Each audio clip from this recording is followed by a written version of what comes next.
Ça y est, c'est ce soir les amis, c'est ce soir, mercredi 28 avril, bonjour à tous, j'espère que vous êtes en forme ou que vous soyez. Bienvenue comme d'habitude sur YouTube dans mon petit bureau à la maison pour ce Point Média, épisode 96, c'est pour ce soir. Ce Paris Saint-Germain-Manchester City, cette Ligue des Champions ultra attendue et pour nous également, je vous l'ai annoncé ces derniers jours, c'est notre grande première sur Twitch pour vivre ce match en live view, commenté avec toutes les équipes de First Team, plus Monsieur Ludovic Giuli, lui qui a remporté cette Ligue des Champions, à nos côtés pour cette grande soirée. Comment ça va se passer? Je vous le répète, vous foncez sur Twitch, sur le stream à partir de 20h30, 30 minutes d'avant-match, plus le match commenté, plus tous vos avis en live via le chat. Il y a une grosse équipe qui sera là avec toute l'équipe de First Team. Soyez avec nous, rendez-vous donc ce soir. Twitch, je vais vous glisser le petit lien direct du stream et ça, on va se régaler ensemble. Tous les éléments aujourd'hui dans cette revue de presse, mais on va commencer tout d'abord par ce qui s'est passé hier. Le match nul entre le Real Madrid et Chelsea. Un but partout entre les deux formations. Le match se jouait à Madrid. On va commencer par la presse anglaise avec ces petits jeux de mots là. Puisque c'est Pulisic, l'Américain de Chelsea, qui a marqué le premier dans ce match, ouverture du score en faveur de Chelsea. Et regardez les petits jeux de mots. En anglais, to pull off, c'est réussir. To pull avec deux L. Là, on enlève un L pour Pulisic. Et regarde, c'est ça.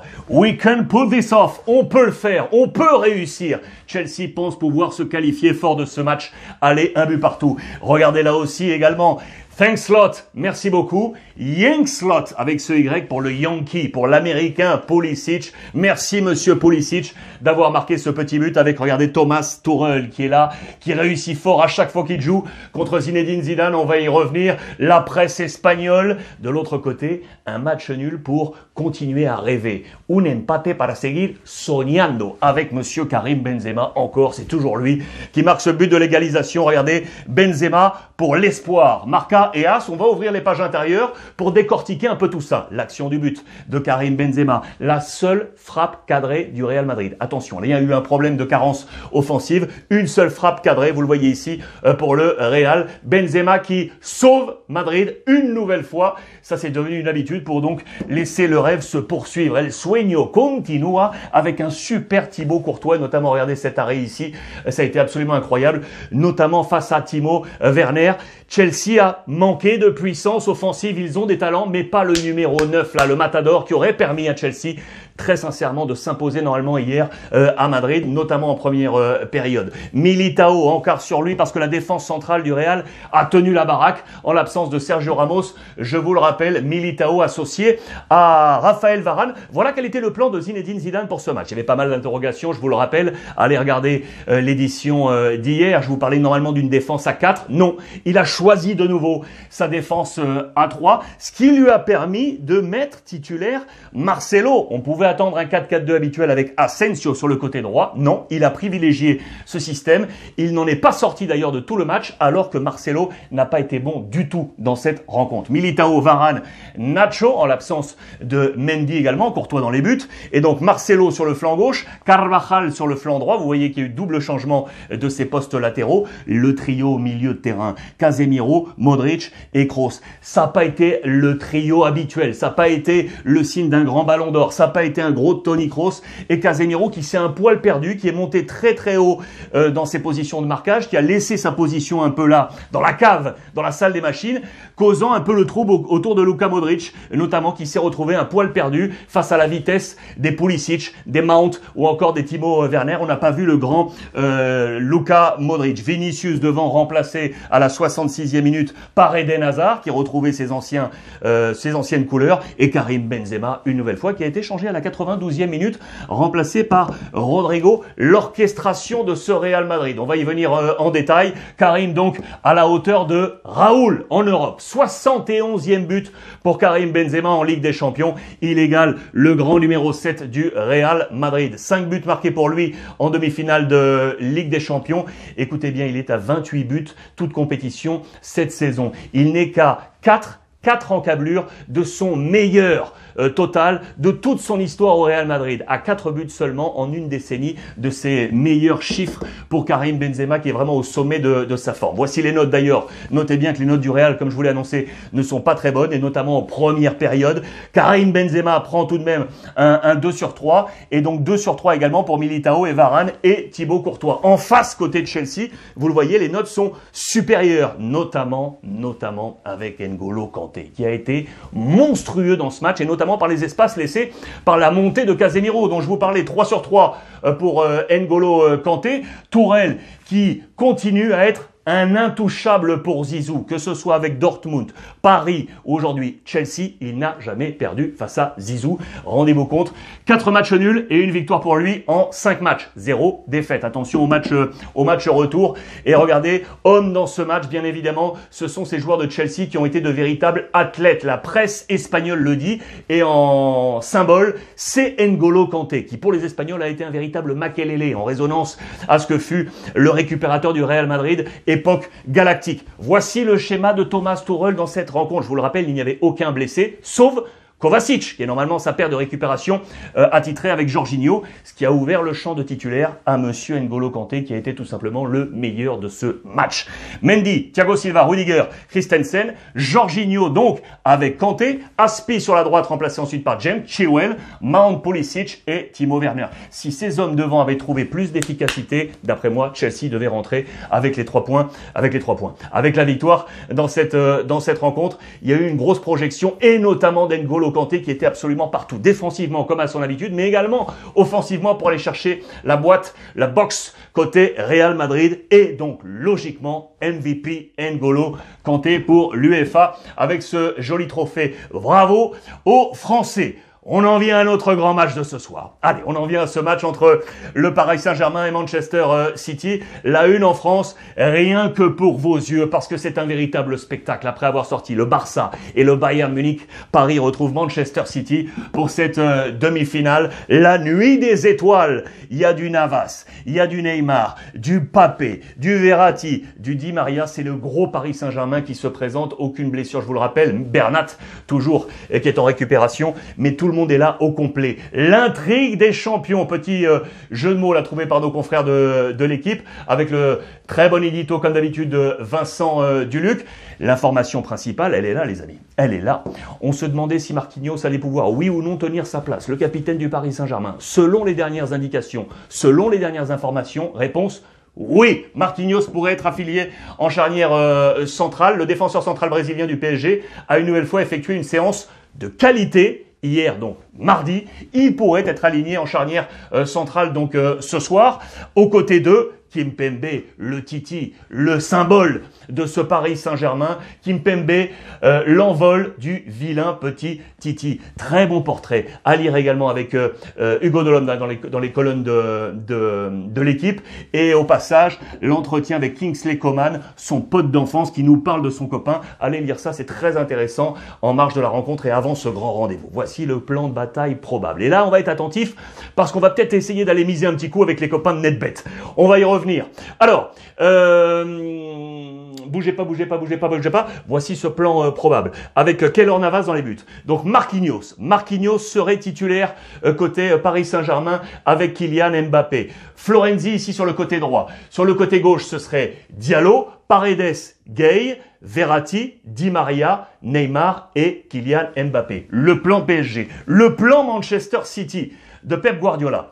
Bernardo Silva, Foden, Mahrez, pas de véritable numéro 9. Ça, vous le savez, c'est un plan habituel maintenant du côté de Pep Guardiola. De Bruyne, Rodri, Gundogan, milieu terrain et la défense avec Walker, Stones qui prendrait l'avantage sur Laporte. Ça, c'est une interrogation. Diaz, Cancelo et Ederson dans les buts de Manchester City. Voici les forces en présence. Pas d'absents, notamment également du côté de Manchester City. Les codes de ce match. Vous savez quoi les amis? Bougez pas, je jette un petit œil sur les codes de nos copains de NetBet. Je vais me déplacer. On est quasiment là dans ces conditions de direct. Elle est à 3,40 ici les amis. 3,40 pour le Paris Saint-Germain. Le match nul est à 3,80 et je jette encore un dernier coup d'œil. Victoire de Manchester City éventuelle, elle est à 2,12. 2,12 actuellement, hein, ça bouge, c'est en train de bouger là. 2,12, vous voyez que là le favori est donc plutôt Manchester City. Moi je vais aller là, moi je vais aller sur la victoire de Paris à domicile. Je vais aller sur cette cote à 3,40. Si vous voulez aller plus loin dans ces cotes, comme je vous ai montré hier, imaginez le scénario.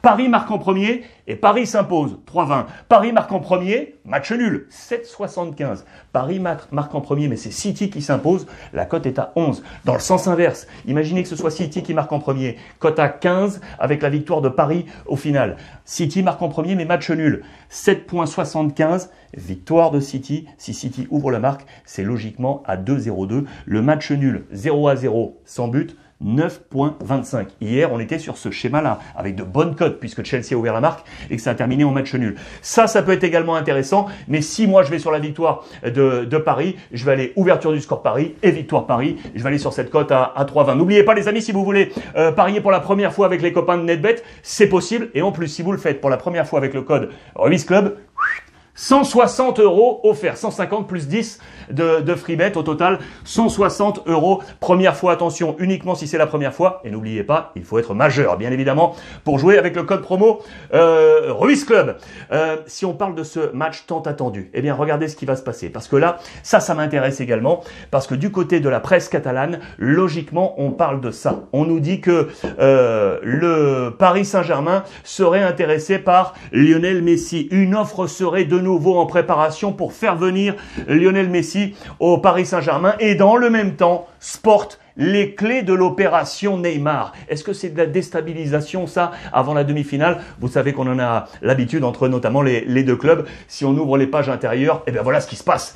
Neymar, c'est maintenant ou jamais. On nous dit très clairement que si Neymar veut aller retourner au Barça, ça doit se faire maintenant cet été. Il y a plein de conditions à cela parce que on veut conserver Messi. Messi veut une équipe compétitive et dans ces cas-là, on ferait revenir le copain Neymar.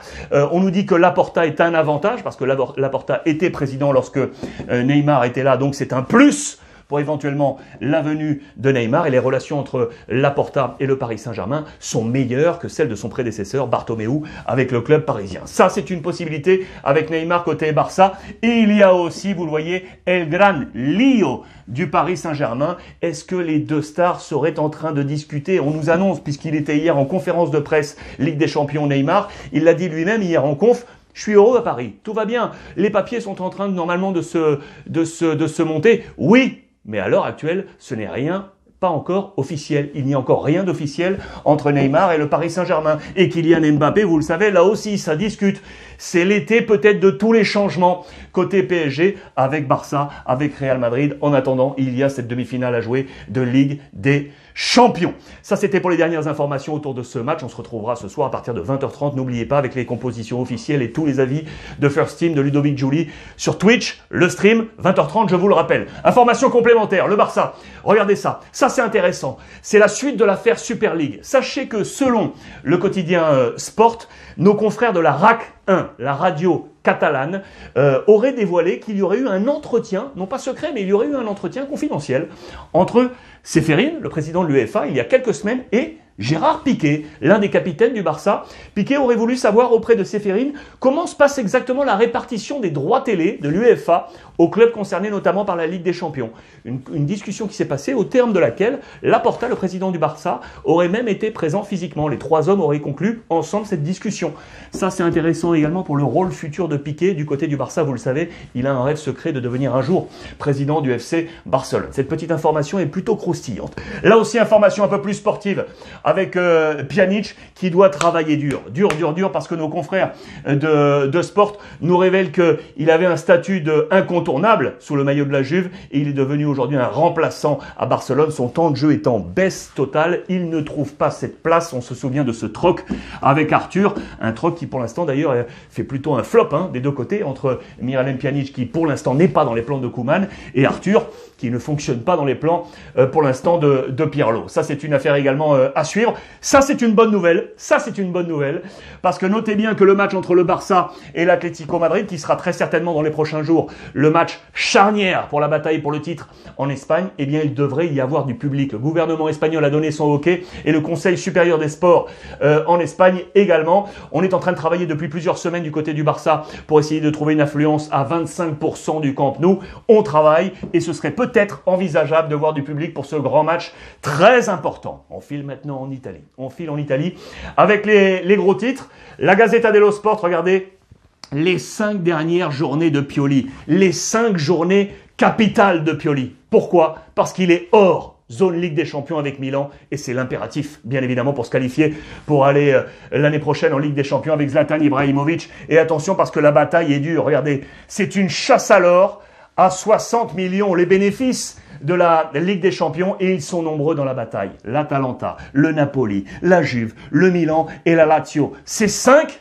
peuvent prétendre aux accessites Ligue des Champions. La bataille est donc là. Je vous ai également mis ce classement. L'Inter file vers le titre. Voilà la bataille. L'Atalanta, Naples, Juve, Milan et la Lazio. Ces clubs-là se battent pour ces accessites Ligue des Champions. Vous l'aurez compris, Milan est dans la difficulté, tout comme la Juve également, qui pourrait basculer. Et là, on va ouvrir tout ça parce que Pioli va tout jouer là sur les prochaines journées. Pioli si gioca tutto en italien avec, regardez, le tableau de marche de l'AC Milan depuis le début de la saison. Ils avaient été leaders là. Et puis là, au soir de la 21e journée, 21-22, ils tombent à la 2e place. Deuxième, troisième. Et là, sur les dernières journées, ils tombent à la 5e place hors zone Ligue des Champions. Attention à Monsieur Pioli. Ça pourrait être très dangereux pour lui, ça.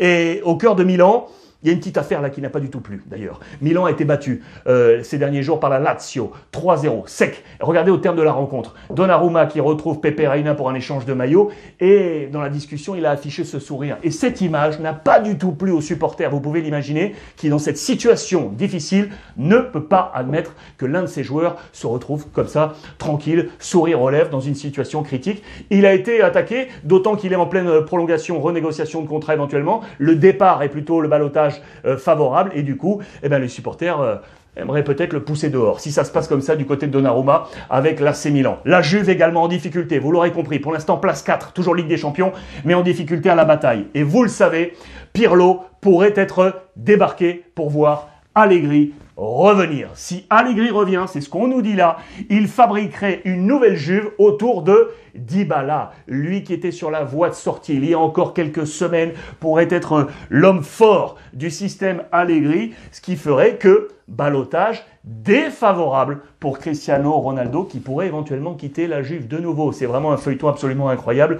Quant à cet homme-là, Chiellini, l'un des capitaines de la Juve, on l'avait annoncé du côté de la MLS, pour l'instant, c'est non. Pour l'instant, c'est non. Il resterait là. Affaire à suivre. Les grands changements du côté de la Juve sont à prévoir, d'autant que vous le voyez, les actionnaires principaux des deux clubs sont en train de tirer la sonnette d'alarme. Et pour Agnelli, l'exécutif de la Juve, et pour Gazidis, l'exécutif de l'AC Milan. Pourquoi? Parce que les résultats économiques sont en baisse. Ils sont ici. Regardez, je vous ai zoomé tout ça depuis 2015-2016, où là on était en hausse. Regardez les résultats nets des deux clubs en baisse. Du coup, il faut remonter tout ça et il faut donc se qualifier pour la Ligue des Champions pour voir l'économie se redresser. C'est dans les coulisses également que tout pourrait se passer à l'été prochain. Là, ça se passe déjà. Côté Napoli, avec le président De Laurentiis qui ne veut plus de Gattuso, ça vous le savez, c'est un véritable feuilleton aussi. Out pour Gattuso et c'est la Miss Spalletti qui devrait revenir du côté, du côté du Napoli, le futur entraîneur de Naples, donc avec Spalletti en remplacement de Gattuso. Ça, ce sont les dernières informations de nos confrères de la Gazzetta dello Sport, où on nous parle également de l'Inter qui caracole en tête. Le titre de Scudetto va tomber dans quelques jours. Monsieur Zhang, le grand patron père et fils, regardez, il sera là dans les prochains jours pour vivre, bien évidemment, en direct le titre de champion et pour lancer le nouveau Inter 2021-2022. Les discussions avec Conte qui devrait rester, bien évidemment, et on a trouvé un nouveau souffle financier puisqu'un fonds américain va verser 250 millions d'euros à l'Inter pour laisser la machine poursuivre sa marche en avant, le mode combat de l'Inter Milan. Voici l'entraîneur le plus cher de la planète, les amis. On en a parlé hier sur cette même édition. Monsieur Nagelsmann qui va donc quitter Leipzig pour rejoindre le Bayern Munich. Voilà les colonnes de Bild. Aujourd'hui, je salue une nouvelle fois mon copain Issam et Gianni. Merci les gars pour cette presse comme tous les jours. Avec Monsieur Nagelsmann ici dans une confrontation entre Leipzig et le Bayern avec Goretzka qui sera l'un des hommes forts de son schéma. Le schéma est ici. Je vous l'ai grossi. Regardez, voici quelle serait l'orchestration du Bayern version Nagelsmann pour la saison prochaine. Les informations fortes pour nous. Pas de Pavard dans ce 11. Hernandez, lui, est bien là. Et Upamecano, le français, l'hébroïcien, qui arriverait dans les valises de Leipzig de Nagelsmann et qui s'incorporerait ici dans ce schéma. Pour le reste, c'est du grand classique avec Lewandowski, Müller, bien évidemment. Et il retrouverait ainsi Goretzka, l'entraîneur le plus cher de la planète. Voici nos confrères de Marca qui a rappelé le top 5 de ses transferts, ce qui est assez rare. Mais regardez, Nagelsmann est donc là pour 25 millions d'euros. À date, Villas-Boas, Porto vers Chelsea, 15 millions. Rodgers de Celtic à Leicester, 10,9. Amorim, Braga vers le Sporting pour 10 millions. Et enfin, Mourinho, ça date un petit peu, mais c'est là, Inter, Real Madrid pour 8 millions d'euros. Nagelsmann, l'entraîneur le plus cher de la planète. Voilà pour ce point média du jour, les amis. Je vais terminer avec cette photo de nouveau parce que j'ai hâte, je trépigne.